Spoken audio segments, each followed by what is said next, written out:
Midnight Mass is now streaming on Netflix and is the latest show from Mike Flanagan. If the name sounds familiar to you, he's made things like The Haunting of Hill House, Bly Manor, Gerald's Game, Doctor Sleep.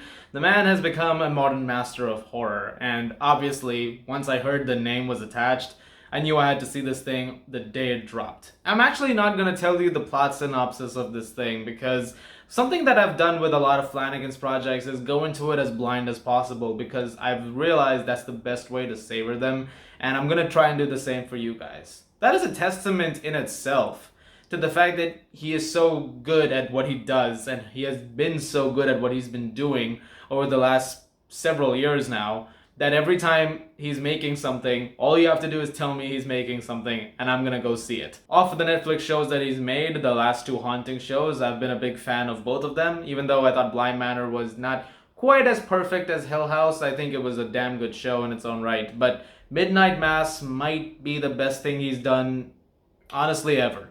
He really put all of his heart and soul into this, even more so than anything else that I've seen him do. And you can tell because apparently this was a passion project of his for a long time. He wanted to make this thing for a decade, and after working on it for a long time, perfecting it, getting it just right, he finally did it. They shot this during the pandemic. Now you're finally seeing the final product, and it's quite remarkable.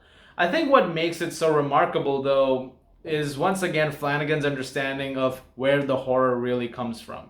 I'll talk more about that later. Let me talk about the simpler stuff first. All the performances are brilliant. I think everybody gets a chance to shine over here. Hamish Linklater, who plays a priest who has just arrived on this island, he is phenomenal in this. This is the best performance I've ever seen from him. Kate Siegel is also really good in this. She has a very central role to the story, and so is Zach Gilford. They're both fantastic. But really, one person I want to give credit to in this is Rahul Kohli. He's really great here. And I've seen him in a lot of stuff before this. And I think this is his best performance. But I think not a performance was off. Really, everybody did a really, really good job. And Flanagan has written and directed this thing beautifully. And it's gorgeously shot as well. This is a visual masterstroke. It looks absolutely wonderful from start to finish. There are some visuals that are in your brain and you'll never forget them, or at least you're not going to forget them for a very, very long time. There's one moment in particular in episode, I want to say 5, there's a moment you'll see and you'll be like, oh shit. Like, you're never going to forget that. Like, just the way that thing is constructed is downright remarkable. But back to that thing that I was saying regarding understanding horror. See, normally in a horror movie or a show, you'd expect the usual elements, right? There'll be something scary going around, murders happening or something like that, some gory sequences. And while no spoilers, Midnight Mass has those things too. It's a show that really focuses more on simpler things, or things that we see around us. That's where the real horror lies. In past shows and movies, Flanagan has dealt with issues of all kinds. In this one, he takes a more religious approach to it and essentially tries to explore how much people can rely on the power of faith, to a flawed degree almost. And it's not so much the idea of believing in religion that's the flaw that he's pointing out, it's believing too much in it, to the point that every decision is like, well, this had to happen. If it's good or bad, who cares? The Lord said it is, and so it is.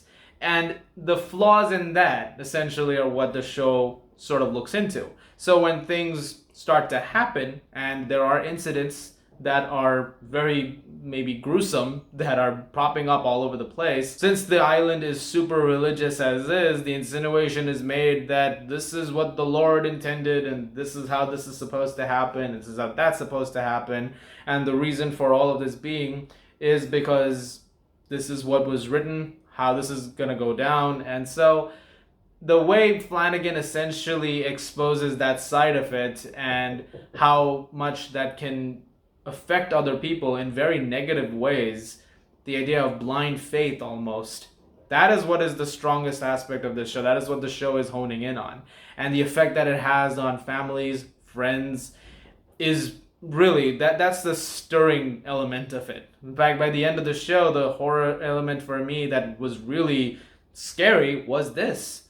Yeah, like I said, you get those visuals. You get stuff in here which is scary. Like, if you want the horror stuff, you will get all of that horror stuff too. But I guess I'm focusing more on human emotional stuff and things that are in our lives sometimes, like the less supernatural stuff, to find the scare in, because those are the things that really we see around us, and those are the things that really scare us, and those that really gives us, sometimes lasting nightmares. The fact that Flanagan has done such a good job over all of his works being able to showcase those aspects of it and make those the focus, the fact that that trend is continuing, and I can't wait to see what he does with this next show, because I'm sure there's some other themes in there, is excellent. And the horror is subtle in that sense too. It's not exactly in your face. It very much creeps into you. The first few episodes in particular, nothing much happens, because there's a lot of characters you're going around, so you're getting to know all of them, and there's not a lot of horror in it. It's more a drama, a character drama, which is what it is first and foremost. And that makes sense. I guess the best analogy would be, let's say you're watching Halloween. Would you care about Michael Myers trying to kill Laurie if you didn't care about Laurie? No. Why would you care about any of these characters on this island when things start to happen if you don't really know anything about them, or you don't have some time with them?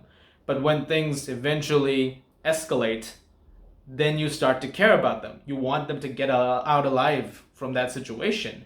And so the show completely understands that too. And again, that is a testament to Flanagan's writing. I give him praise for that. I don't know if I can actually talk about this show anymore without delving into spoilers. I feel like at some point in time, I'm going to have to go into that territory, and I don't want to.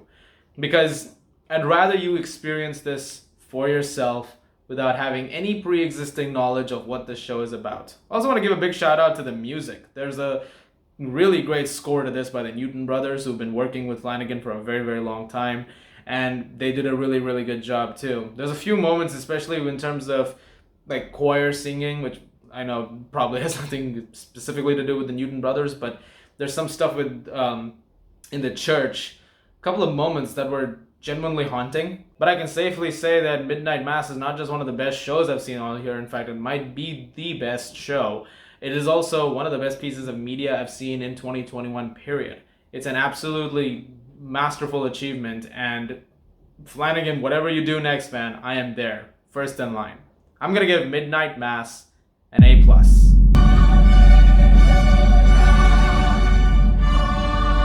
Guys, thank you very much for watching. Have you seen Midnight Mass yet? What did you guys think about it? Leave your thoughts in the comments below. Let me know. As always, if you like this, please just subscribe, and I'll see you guys at the movies.